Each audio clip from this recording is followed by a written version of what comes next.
19. June 1944. Philippine Sea. Japanese carrier pilots watched a new U.S. fighter claw off the deck, broad-shouldered, inelegant, a dockworker with wings. They laughed. The Zero had toyed with Wildcats. Why not this brute? Then 6 50 caliber guns stitched daylight into burning arcs. The R-2800 hauled the fight straight up, and armor kept American pilots alive to strike again. Self-sealing tanks refused to turn hits into funerals. Wave after wave, the clumsy Hellcat trapped back aboard with holes and victories. The joke curdled into arithmetic speed in the vertical, ruthless firepower industrial mass. Their contempt wasn't just wrong, it was a deadly mistake. Before mid-1943, confidence inside the Imperial Japanese Navy's air arm felt unshakable. The A6M0 embodied an elegant philosophy: extreme agility, low weight, long legs, and lethal handling at low speed. From China to early Pacific campaigns, Zero formations carved circles around heavier opponents, turning duels into exhibitions. Training had honed snap-roll finesse and discipline in section tactics. Doctrine assumed the enemy would accept the horizontal dance where a pilot's wrists and instincts decided who lived. That success bred a powerful illusion. Simplicity of structure and the absence of armor looked like purity, not risk. Fuel tanks without heavy protection meant range. Minimal plate meant acceleration and climb. Reports from 1942 reinforced the myth: American fighters bled when they turned, and many did turn. Japanese pilots, steeped in victories and told their mount was untouchable if handled correctly, learned to dismiss bulky American designs as crude, overbuilt, and slow. What they underestimated wasn't merely a new airframe. It was an ecosystem standardized training that outlawed the turning trap.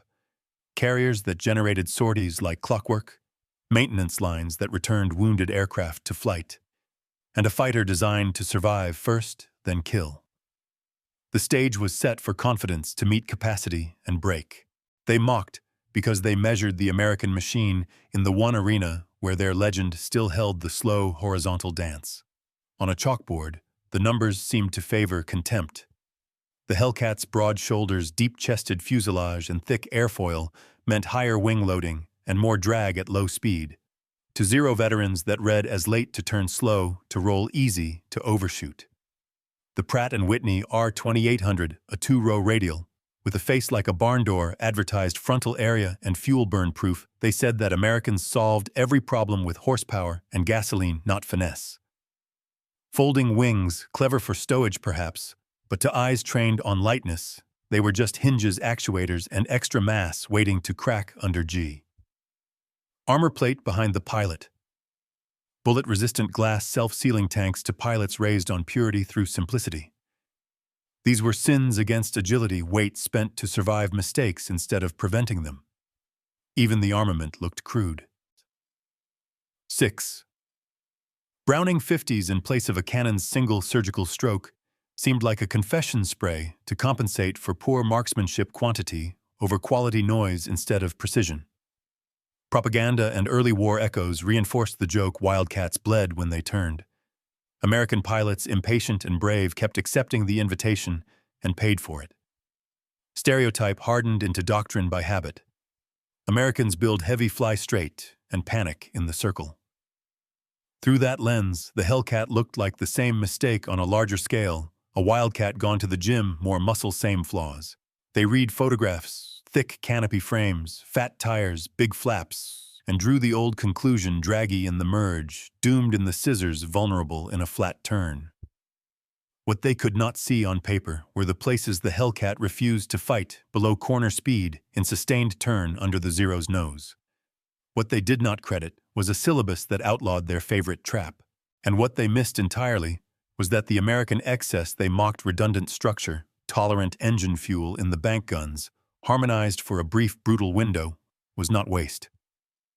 It was design shaped by a different war, one measured not in a single duel, but in hundreds of sorties, thousands of miles, and the survival curve of teenagers who would be better on Friday if they were not dead on Tuesday.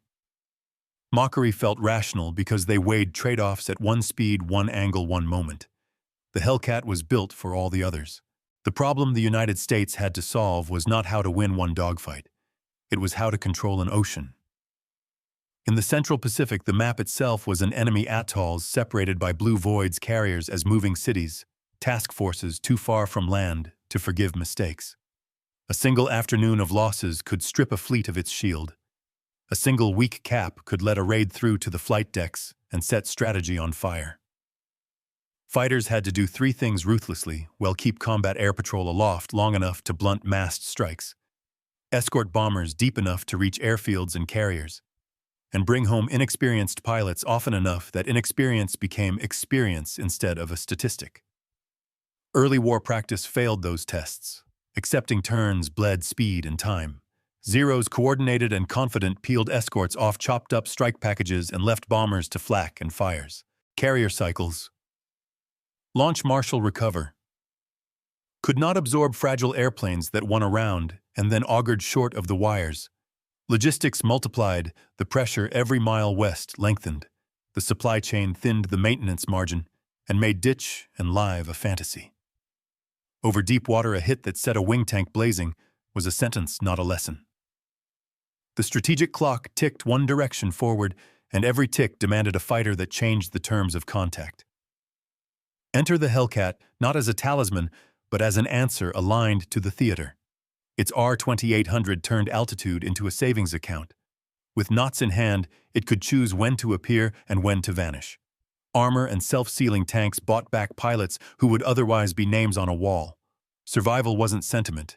It was throughput for the training pipeline. 650s harmonized made virtue of discipline, arrive fast, hold a fraction of a second of lead cut, the future path of a target, and be gone before the counter turn began. Folding wings were not a party trick. They were deck density, more fighters spotted forward, more cap overhead, more escorts in the train. Most of all, doctrine shifted. Do not turn with a zero stopped being a warning and became a law. Boom and zoom replaced the horizontal duel. The vertical became home ground. In that arena, Philippine Sea Marshal and Mariana skies, the fighter multiplied the carrier's math, fewer losses per sortie, more sorties per day, more pilots alive to fly the next one.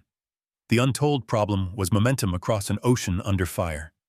The initial solution was an ecosystem that married engineering to operations training, to tactics and industry, to attrition, embodied in a machine that didn't try to out-zero the zero, but forced the war into air the zero couldn't breathe.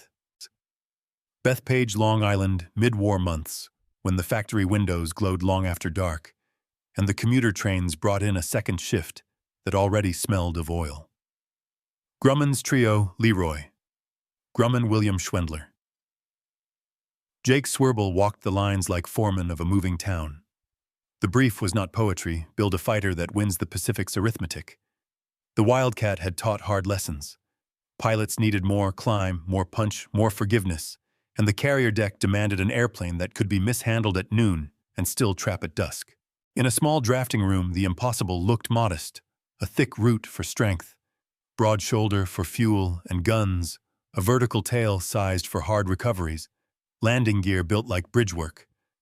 Folding wings, stow wing hinges were refined until a deck gang could swing them in seconds. The test pilots asked for a cockpit that didn't fight back clear forward view, in the groove instruments that could be read by a scared 20-year-old, a seat that fit with a parachute, and a pistol under the thigh. The engineers answered with armor behind the head, bullet-resistant glass up front, and self-sealing tanks tucked where the structure would shield them. The heart would be the Pratt & Whitney.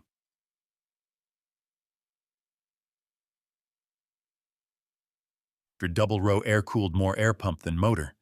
It wasn't just power, it was tolerance. It ran hot and happy in salt air, shrugged off nicks, took a cylinder hit and kept turning. On a rig at Bethpage, they flogged it, abusive run-ups, rapid throttling, simulating a rookie's heavy hand. If it coughed and lived, it passed. Prototyping was not a cathedral, it was a workshop.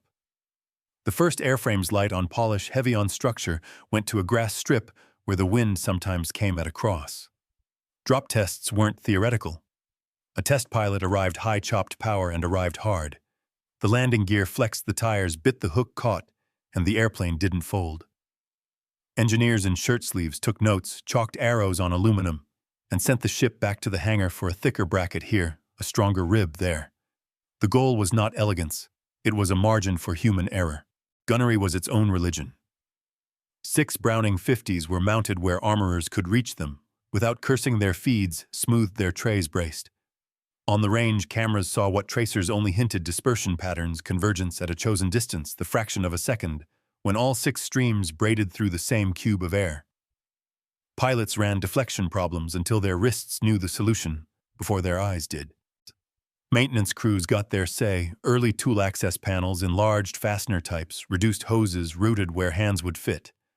A Hellcat that could be turned in hours, not days, was worth more than one that flew a knot faster but sat on sawhorses. Every decision faced the same question: will this keep the sortie machine fed? By mid-1943, the impossible idea had a registration number and a temper. It climbed like a mill dove, like a safe, and carried scars without complaint. Young pilots who bounced the first landing were invited to try again, because the airplane let them. When an engine lost a jug, the airframe didn't panic. It settled and flew. When flak poked holes in a wing fuel, didn't pour like a fuse. The designers had built a fighter that could fail gracefully, which in war meant it succeeded more often. Bethpage didn't celebrate with speeches. They pushed the line faster, tightened jigs, taught new riveters how to hear a good hit by sound alone. Crates left to the doors were hoisted aboard carriers and became silhouettes in a Pacific sunset. The genius wasn't magic. It was the sum of ordinary decisions bent in one direction, make a pilot's odds better every minute. He is in the air and make a carrier's flight schedule harder to break. What began as drawings under fluorescent buzz became a system with edges hard, repeatable, forgiving. The Hellcat was ready for the war it had been built to change. Start with the envelope. The Hellcat's wing was not a dancer's wand. It was a lever.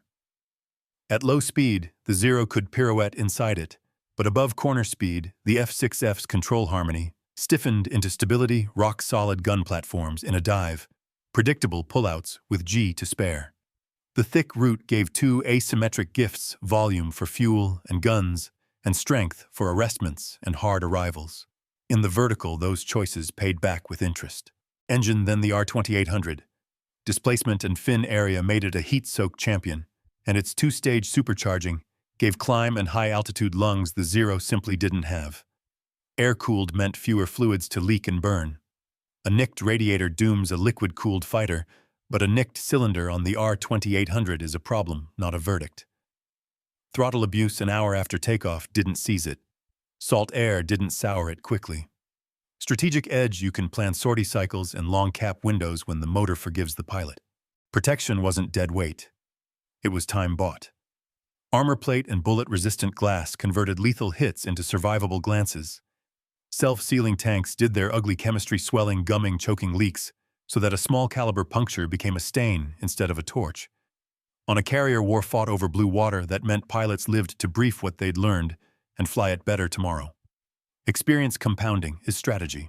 Armament 6. Browning AN M250s, 400-plus rounds each in typical fits. A single cannon can decide a duel, but 6 medium bores properly harmonized decide an air campaign. The secret is dwell and density: a 1-second burst at convergence stitches a box of air large enough to punish a crossing target at deflection. Simple, robust guns meant fewer jams, easier swaps, and a maintenance rhythm that matched deck tempo. Strategic edge: standardized ammo, standardized fixes, standardized results. Folding wings were not a parlor trick. They were multiplication. Stow-wing hinges let deck crews spot more fighters forward and cycle more sorties per daylight hour. The Hellcat's stout gear and hook were tuned for repeatability: less bounce, fewer bolter-to-crash cascades. Every smooth trap protected the pilot and saved the airframe for the next launch. Strategic edge: deck density and cycle reliability translate into continuous cape and deep escort, not episodic bursts. Ergonomics mattered. Visibility in the groove instrument layout that could be parsed at a glance, trim changes you could feel rather than hunt. These are pilot-scale advantages that, repeated across thousands of sorties, draw the graph the war cares about. Radios that worked, oxygen systems that didn't play tricks, checklists that fit on a kneeboard: friction removed becomes speed gained. Tactics completed the mechanism. The airplane's geometry allowed clean dives without control, reversal, a high-speed roll that remained honest, and zoom climbs that separated fights. Doctrine matched don't turn with a zero. Arrive from above with knots in hand fire, a short lead burst through the future position and extend back to altitude. Two-ship mutual support, vertical brackets, and strict one-pass haul discipline turn technical advantages into repeatable outcomes. Strategic edge, you choose the terms of contact, the length of exposure, and the time of re-attack. Maintenance was designed in. Access panels, standardized fasteners. Lines routed for human hands mean time to repair stayed low. A damaged Hellcat could be made serviceable between waves. A pristine Hellcat could be kept that way with fewer man-hours. Spare part commonality and forgiving tolerances kept squadrons whole even when the sea got greedy. Strategic edge availability, rates that stay high when the plan says, again, add the pieces. And the secret sauce is no secret at all. Survivability that keeps pilots alive long enough to become experts. Firepower concentrated in the second that matters. An engine that turns altitude into tactics. And a shipboard form factor that feeds the carrier's sortie machine. Others chased elegance. This design chased outcomes. And in a theater where maps are measured in hours of fuel and days of deck cycles, outcomes are the only metric that wins. Date 31. August 1943, Marcus Island, Central Pacific. Before dawn, the carriers turned into the wind, and the deck gangs did their choreography by lantern light. When the signal paddles flashed, the first Hellcat leapt, then another, then a procession that felt less like an air group and more like a verdict. Over the ocean's slate, the F6F met its first test in numbers. Pilots were young, some on their first combat launch, knuckles pale around throttles, checklists reduced to muscle memory. They climbed into a sky that was too quiet to trust. Marcus was a hard rehearsal with real consequences, radar plots, vectors, a fast rendezvous in layered formations. The enemy rose to meet them late and thin, a handful of zeros cutting contrails like hooks. The first merges came fast. American section leaders barked the new law over the radio, don't turn with him. One pass haul and the Hellcats obeyed, slashing attacks from altitude, disciplined bursts, no one lingering to admire the work. When the passes were clean, the fights ended quickly. When they were messy, the R-2800's torque and the F6F's big rudder let pilots climb away from trouble and reset. By mid-morning, strike bombers had done their work, and the escort brought more men home than the older syllabus would have allowed. The airplane had passed its trial, not with beauty, but with outcomes. 5 November 1943. Rabaul, New Britain. Here the stakes sharpened. Rabaul was a volcano ringed by flak, an airfield hive with fighters enough to turn any escort plan into a prayer. The task force threw a massed punch, multiple carriers layered cap fighter sweeps ahead of the strike. Hellcats went first, shouldering into a sky crowded with zeros and anti-aircraft bursts that pocked the cloud bases. The fights were big, fast, and loud, two-ship teams bracketing targets, crossing shots at high-deflection roll reversals at the top of zoom climbs. When a pilot misjudged the burst and flew too close, armor and self-sealing tanks did their grim alchemy, turning catastrophe into damage control. When a wingman took a hit, the F6F's stability on one engine gave him a chance that earlier fighters didn't. The strike groups bored in under a canopy of contrails and exploding puffs. Hellcats chopped down interceptors that dove on the bombers, then extended, climbed, and returned to slash again.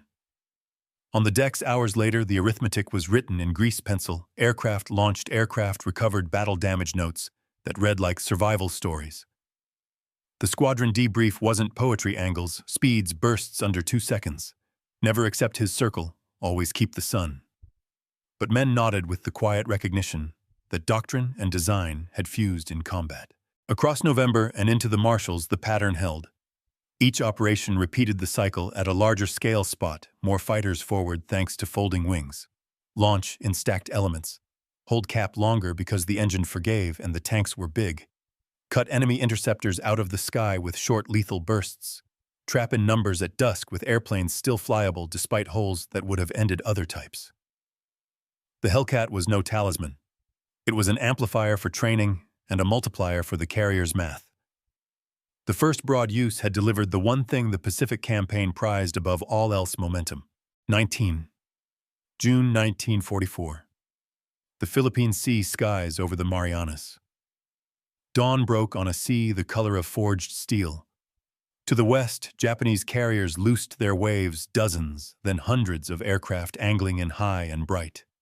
To the east, an American fleet spread like a moving archipelago, decks stacked with blue-gray F6Fs, whose pilots could feel the day humming through the ship's plates. The radio net was a lattice of calm vectors: bogies angels 20, cap push, do not descend below 15 unless engaged. The first great meeting began far from the carriers, at altitudes where the R-2800 still had lungs, and the Zero did not. Hellcats rolled out of the sun in tidy pairs, sight pictures brief and merciless. A second of lead, a fraction of a second of dwell, and 6 streams of 50 slugged the air into a cutting plane. Japanese formations that once baited rivals into horizontal traps found themselves slashed apart in the vertical before they could tighten their turn. Those who tried to follow downhill discovered a new vice: the F6F's dive held together at speeds that made a Zero's control harmony go thin and strange. Those who tried to climb into the bracket ran out of breath first, from cockpits with rising oil temps and hands slick with sweat. Japanese flight leaders watched something unfamiliar, their attacks dissolving before they touched the bombers, their escorts forced to choose between saving friends or saving themselves. Radios filled with clipped calls that lacked the confidence of 1942. The sky itself seemed partitioned altitudes the Zero could visit but not own, layers above where Hellcats waited with impatience rather than fear. When some American pilots broke discipline and chased too long, the airplane forgave them. When others were bracketed armor and tanks turned fatal hits into angry holes and a fighting chance to trap, wave met wall, and the wall did not chip. From the fleet below, gunners added a lower tier of punishment, but the day's shape was drawn in the vertical. One pass haul was no longer a slogan. It was a conveyor. Hellcats descended from their cap orbits, cut through the incoming raids, extended, climbed back to station, and did it again. The ledger lengthened faster than anyone could tally in real time, than enemy formations broken up well short of their release points, splash reports piling into a pattern too large to call coincidence. In scattered cockpits, realization arrived as a physical feeling: the nose wouldn't quite go where habit remembered. The opponent's burst wasn't there long enough to counter. The exit door was always open for him, and never for you. Pilots who had once laughed at the dockworker's silhouette now watched its blunt wings turn altitude into inevitability. Some stared through cracked glass at an ocean coming up too quickly and thought not about honor or legend, but about math deck cycles and a machine that refused to bleed where the Zero drew its art. By late afternoon, contrails had been torn into frayed ropes, and the sea marked with widening rings. American decks recovered fighters in steady streams, engines popping as throttles eased forward into the wire. Below, ordnance crews chalked fresh tallies on cowlings without ceremony. Over the western horizon, the enemy's air arm, once a sharp instrument, looked suddenly thin. The shock was not a single explosion, but a dawning. This was no duel, no proving ground for virtuoso turns. It was an industrial storm shaped into doctrine and flown by boys who lived long enough to become ruthless professionals. The Hellcat had not out-zeroed the Zero. It had changed the altitude, the timing, and the terms until even the proudest formations felt like they were fighting against gravity, against distance, and against a machine that refused to give them the fight they knew how to win. Strategically, the Hellcat did more than win dogfights. It redrew the geometry of the Pacific. Once the F6F matured in squadron strength, Allied planners could assume air superiority over the task force as a baseline condition, not an ambition. That single assumption unlocked a cascade. Carriers steamed closer, strike ranges lengthened, and deck cycles accelerated because cap could be held high and thick for hours. With altitude owned and approaches sanitized, bombardment groups moved with a confidence that compressed campaign timelines island by island. On the operational ledger, the airplane multiplied the carrier's 2 scarcest currencies: sorties and pilots. Folding wings and rugged traps meant more jets spotted forwards and fewer airframes lost to landing accidents. Survivability turned losses into repairs, letting maintenance convert damage into availability instead of attrition. Most decisive, the cockpit became a compounding asset. Pilots lived long enough to stack experience, better gunnery, tighter discipline, calmer radios so that each new operation started from a higher floor. By mid-1944, a typical deck cycle read like a metronome launch. Cap launch, strike recover. Cap recover, strike repeat. The predictability that terrifies an enemy is the predictability a navy needs to roll a front. At theater scale, the F6F enabled a deliberate inversion of the early war. In 1942, American formations reacted to Japanese tempo. By 1944, Hellcat shields let U.S. carriers dictate it. Reconnaissance flew more often, and deeper fighter sweeps preceded bombers as a matter of habit, and intercept windows closed earlier and farther from the fleet. The result was cumulative pressure. Truk isolated the Marshalls, opened the Marianas seized, and with them the runways that pulled the strategic bomber war within reach of Japan's cities. A fighter does not burn factories by itself, but it clears the sky so bombers can, and it guards the sea lanes so tankers and transports arrive on time. In that sense, the Hellcat was the hinge on which logistics swung safely forward. Doctrine hardened around the machine's strengths. Vertical tactics and two-ship mutual support became reflex, not novelty. One pass haul turned from a rule to a rhythm. Intelligence and training fed the loop gunnery films, harmonization charts and post-sortie debriefs moved from squadrons to fleet-wide standard. Even where land-based resistance remained fierce, the sheer regularity of carrier air power underwritten by F6F availability made Japanese attempts to mass air for decisive blows increasingly rare and increasingly costly. Finally, the psychological and political effects. For American sailors, the sight of stacked Hellcats overhead changed the taste of risk. For Japanese airmen, the knowledge that every climb ended in a bracket-reduced initiative at the edges. Commanders on both sides could read the math. The Hellcat's contribution was not the romance of the single duel. It was the cold assurance that the next convoy would get through, the next landing would not be smothered, the next base would open on schedule. Strategy loves reliability, and reliability is what the F6F delivered until the front no longer crept, but rolled. After the war, Axis voices, some candid, some cautious, described the turning. A senior German production official admitted that American air power rode on an industrial tide no plan could dam. Engineering choices that seemed crude from afar proved ruthlessly fit for purpose. Japanese naval aviators writing in staff histories and memoirs conceded that once the Americans refused the horizontal duel, the sky belonged to altitude and speed. In their phrasing, survivability returned pilots to the next battle, while their own light airframes spent men they could not replace. One Japanese analyst summarized the Marianas experience as a failure to adapt. We met numbers and method. Our skill could not subtract enough of either. A post-war technical review from the same circle noted that armor and self-sealing tanks dismissed as excess changed the outcome of many engagements by denying us the kill we had earned. And from a captured report on carrier operations late in 1944, the enemy fighter does not contest where we are strong. He forces us to fight where we are weak, and he is never there long enough. Take whichever line you prefer. They all say the same thing in different uniforms. The mockery was a misreading. The duel they trained for ended. The terms changed. The Hellcat was not the sharpest blade. It was the right hammer swung with system and speed until the war itself admitted grudgingly and finally that this was how the Pacific would be won.